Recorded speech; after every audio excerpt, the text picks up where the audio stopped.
హిందువులు అత్యంత పవిత్రంగా భావించే బద్రీనాథ్ ఆలయం 10,000కు పైగా అడుగుల ఎత్తులో అందమైన అలకా నది ఒడ్డున ఉన్న ఆలయం. శ్రీ మహావిష్ణువు భూమిపై మొట్టమొదటిగా పాదము మోపిన ప్రదేశం. యుగ యుగాలుగా పూజలు అందుకునే బద్రీనాథ్ ఆలయం. Hi, this is Bharatiya traveller. Welcome back to new video. In this video ప్రతి హిందువు కూడా జీవితంలో ఒక్కసారైనా చేయాలనుకునే యాత్ర చార్ధామ్ యాత్ర. ఆ యాత్రలో ఒకటైన బద్రీనాథ్ గురించి తెలుసుకుందాం.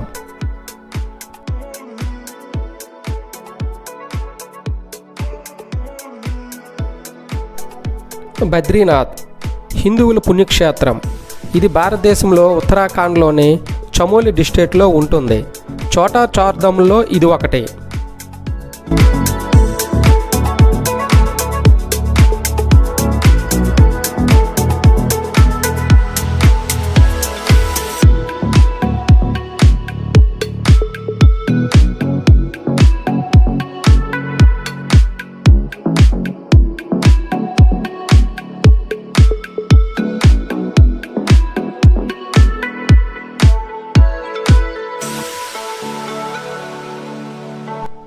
బద్రీనాథ్ను ఎట్లా చేరుకోవాలి? బద్రీనాథ్ చేరుకోవాలనుకుంటే ముందు బేస్ క్యాంప్ అయిన హరిద్వార్ లేదా ఋషికేశ్ని చేరుకోవాల్సి ఉంటుంది.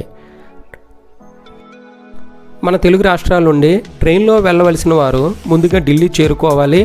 అక్కడ నుండి వేరే ట్రైన్లో హరిద్వార్ లేదా ఋషికేశ్ చేరుకోవాలి.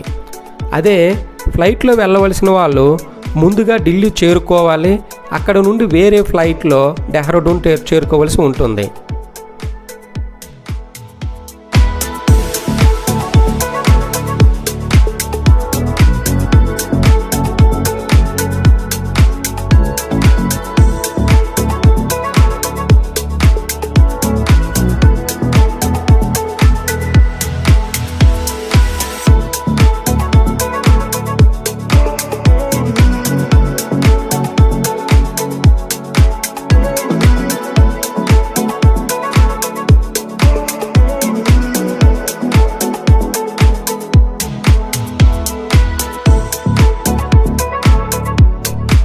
మా యాత్రను హరిద్వార్ నుంచి ప్రారంభించాం.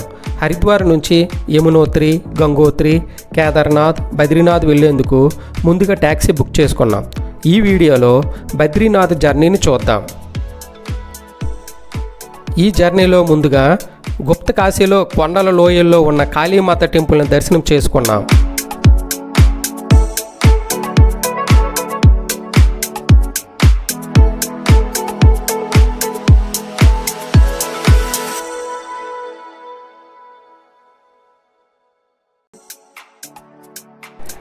చార్ధామ్ యాత్రలో ఎక్కువగా కేదార్నాథ్, బద్రీనాథ్ వెళ్తారు.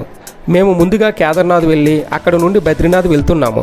మా కేదార్నాథ్ యాత్ర వీడియో చూడాలనుకుంటే డిస్క్రిప్షన్లో లింక్ పెట్టాను, చూడండి.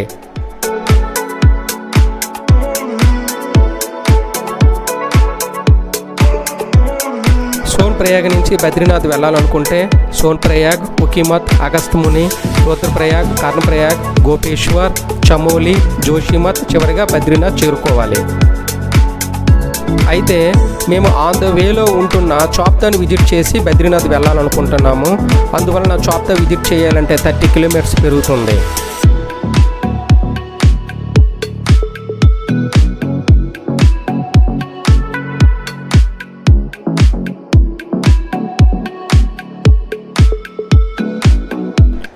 భారతదేశంలో మినీ స్విట్జర్లాండ్గా పిలువబడే ప్రదేశం చాప్తా. ఇది ఉకీమత్ నుండి 45 కిలోమీటర్లు, రిషికేశ్ నుండి 162 కిలోమీటర్ల దూరంలో ఉంటుంది. ఈ కొండ ప్రాంతాలను సందర్శించడానికి ఉత్తమమైన సమయం ఏప్రిల్ నుండి నవంబర్. చలికాలంలో మంచు కురుస్తున్నందున చాప్తా కూడా ఒక ప్రసిద్ధ గమ్యస్థానంగా ఉంది.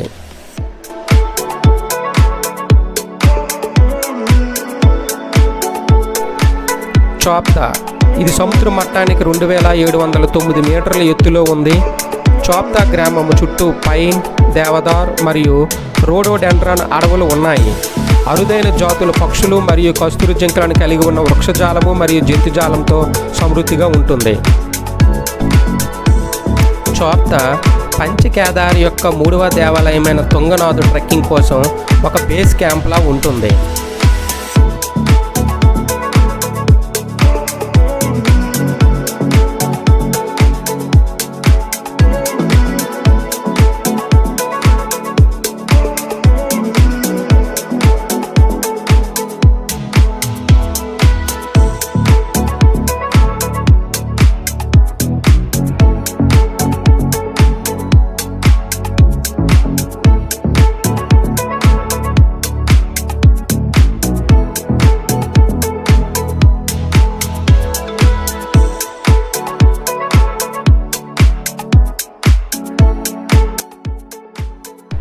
ఈ ప్రయాణం హిమాలయాల యొక్క విశాల దృశ్యాలతో మంత్రముగ్ధులను చేసే అడవుల గుండా వెళుతుంది.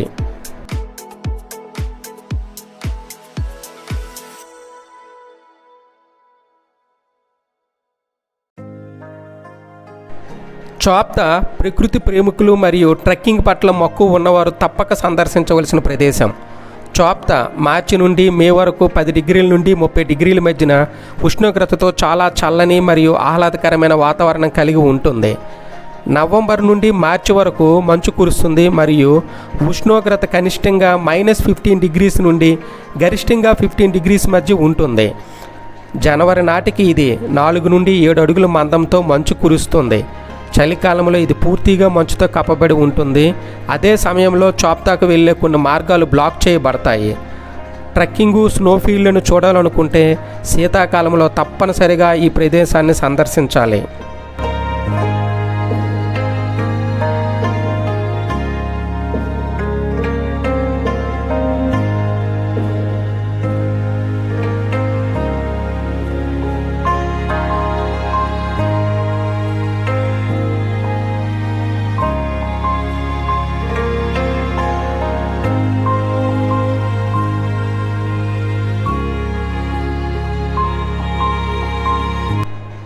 మేము చాప్తా నుంచి చమోలి చేరుకుని చమోలిలో నైట్ స్టే చేసాము.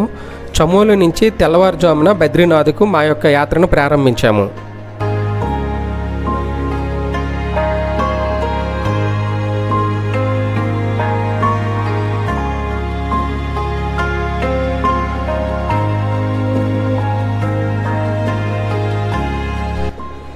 మనం వెళ్ళే రూటు ఎంత అందంగా ఉంటుందో అంతే డేంజరస్గా ఉంటుంది.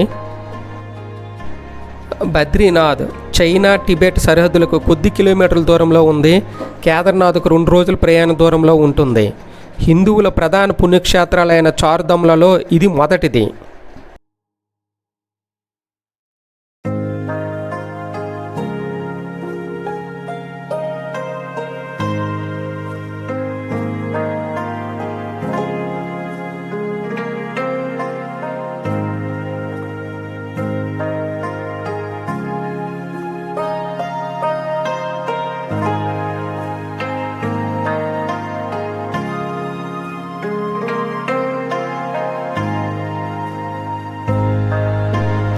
కొంచెం ఎక్స్పెన్సివ్ అయినా పర్వాలేదు అనుకునే వాళ్ళు డెహ్రాడూన్ నుంచి ఈ చార్ధామ్ యాత్రను 2 డేస్లో కంప్లీట్ చేయొచ్చు.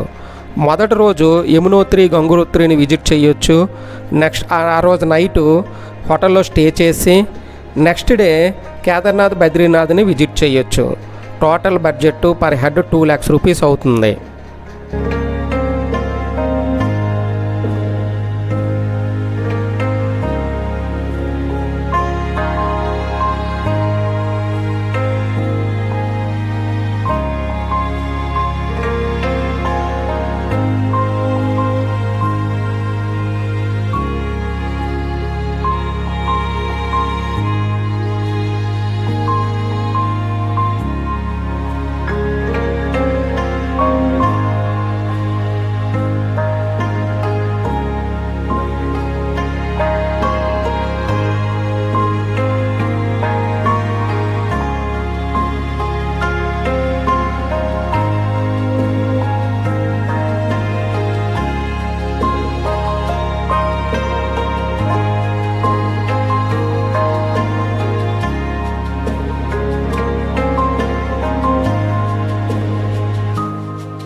బద్రీనాథ్ అలకనంద నది ఒడ్డున అందమైన పర్వతాల మధ్యలో ఈ టెంపుల్ ఉంటుంది.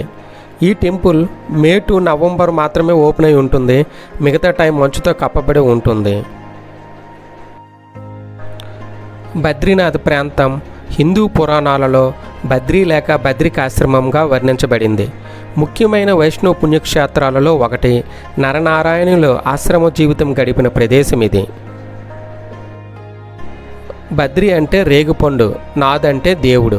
ఇక్కడ రేగుపండ్లు విస్తారంగా పండటం వలన ఇక్కడ వెలిసిన దేవునికి బద్రీనాథుడు అనే పేరు వచ్చినది.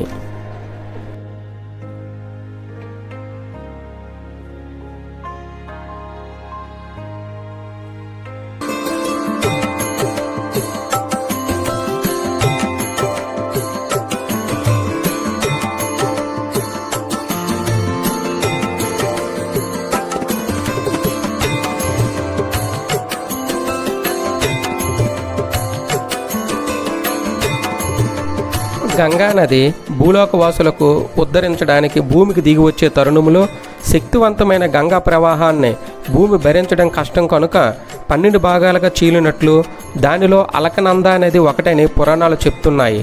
తరువాత కాలంలో అది విష్ణుమూర్తి నివాసమైనట్లు పురాణ కథనం.